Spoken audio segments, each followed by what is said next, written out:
Telugu మ్యాట్రిమోనీకి thanks చెప్పాలి. 26 ఏళ్ల క్రితం ఇదే తెలుగు మ్యాట్రిమోనీ ద్వారానే వేళమ్మకి పెళ్లి చేశాం. పెళ్ళంటేనే తెలుగు మ్యాట్రిమోనీనే. మా భూములు లాక్కోవడానికి మీకెక్కడిది హక్కు? పేదల ల్యాండ్స్ తీసుకొని కార్పొరేట్ శక్తులకు కట్టబెట్టడం ఏంటి? అసలు రిటర్నబుల్ ప్లాట్లు ఎప్పుడిస్తారు అంటూ సిఆర్డీఏ అధికారులను కడిగి పారేశారు కరుగల్లు గ్రామ రైతులు. ముందు చెప్పింది ఏంటి, ఇప్పుడు చేస్తున్నది ఏంటి అంటూ గ్రామ సభలో నిలదీశారు. రాజధాని రైతుల సూటి ప్రశ్నలకు సమాధానం చెప్పలేక సభను అర్థాంతరంగా ముగించారు సిఆర్డీఏ అధికారులు. రాజధాని రైతుల సమస్యలు, వారి గ్రామాల్లోని మౌలిక వసతులపై సిఆర్డీఏ అధికారులు గ్రామ సభలు నిర్వహిస్తున్నారు. ఇందులో భాగంగా మంగళగిరి మండలం కరుగల్లులోనూ సభ ఏర్పాటు చేశారు. ఈ సభకు సిఆర్డీఏ అడిషనల్ కమిషనర్ భార్గవ్ తేజ్తో పాటు అధికారులు హాజరయ్యారు.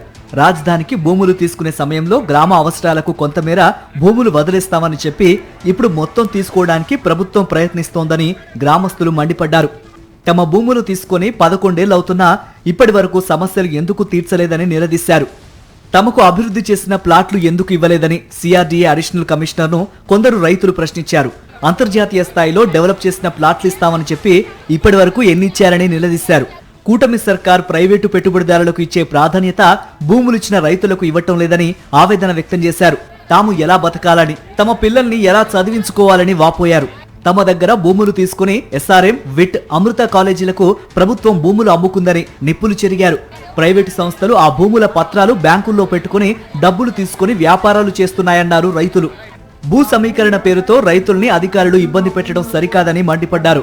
భూ సమీకరణలో భూములు ఇవ్వకపోతే రైతులను బెదిరించి బలవంతంగా తీసుకుంటున్నారని ఆగ్రహం వ్యక్తం చేశారు.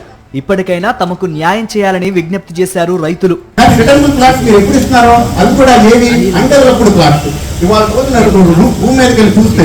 ఒక్కటి కూడా డెవలప్మెంట్ ప్లాట్ లేదు. ఏమిస్తుంది మీరు ప్లాట్లు కంప్యూటర్ లో పెట్టి దానికి ఏదో హద్దులు డిసైడ్ చేసి ఇస్తున్నారు. ఆ కాగితం బ్యాంకుకి వెళ్తే బ్యాంక్ వాళ్ళు ఏమంటున్నారు, అయ్యా ఇది పనికిరాదు, డెవలప్డ్ కాదు, ఇది హ్యాబిటబుల్ కి సరైనది కాదు.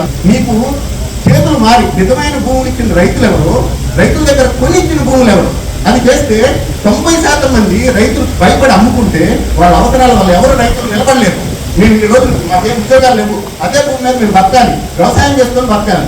మాకు వచ్చే ఆదాయం ఎంత ఉంటుంది? 30,000, 35,000 ఒక ఎకరానికి. నా దగ్గర 4 ఎకరాలు ఉంటే నాకు వచ్చే 1 లక్ష రూపాయలు. 1 లక్ష రూపాయలు నేను సంవత్సరం మొత్తం నా కుటుంబాన్ని పోషించగలనా? ఒక ఉద్యోగికి నెలవంగానే 50,000 రూపాయలు, 60,000 రూపాయలు, 1 లక్ష రూపాయలు వాళ్ళ హోదాను బట్టి వస్తుంది. వాళ్ళు బతకగలరు. రైతు ఎలా బతుకుతాడు? మరి మేము మాకు అప్పులు ఉండవా? భూమి అమ్ముకోవాలంటే భూమి అమ్ముకునే కదా మేము బతికేది.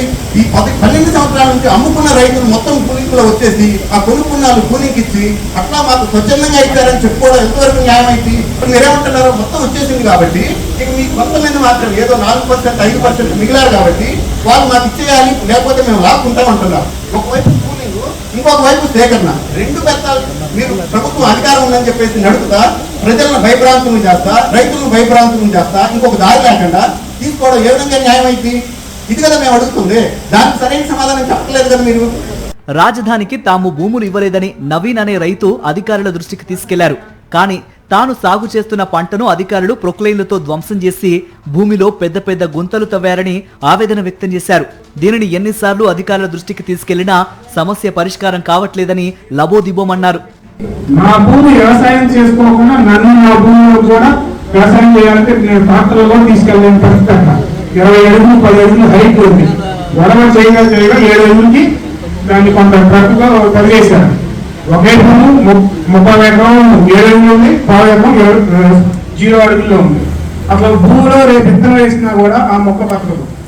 మరి నేను పోతాన్ని కోల్పోయి ఆదాయాన్ని కోల్పోయాను. మళ్ళీ నేను చేలో వ్యవసాయం చేసుకోవడానికి పనికి రాకుండా పోయింది నా భూమి. అయితే తమ సమస్యలను చెప్పుకునే సమయంలో పోలీసులు అడ్డు తగిలి పక్కకు తీసుకెళ్లడంపై రైతులు ఆగ్రహం వ్యక్తం చేస్తున్నారు.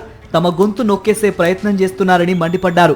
ఇప్పటికైనా బలవంతపు భూ సమీకరణ ఆపి తమకు న్యాయం చేయాలని వేడుకుంటున్నారు రైతులు.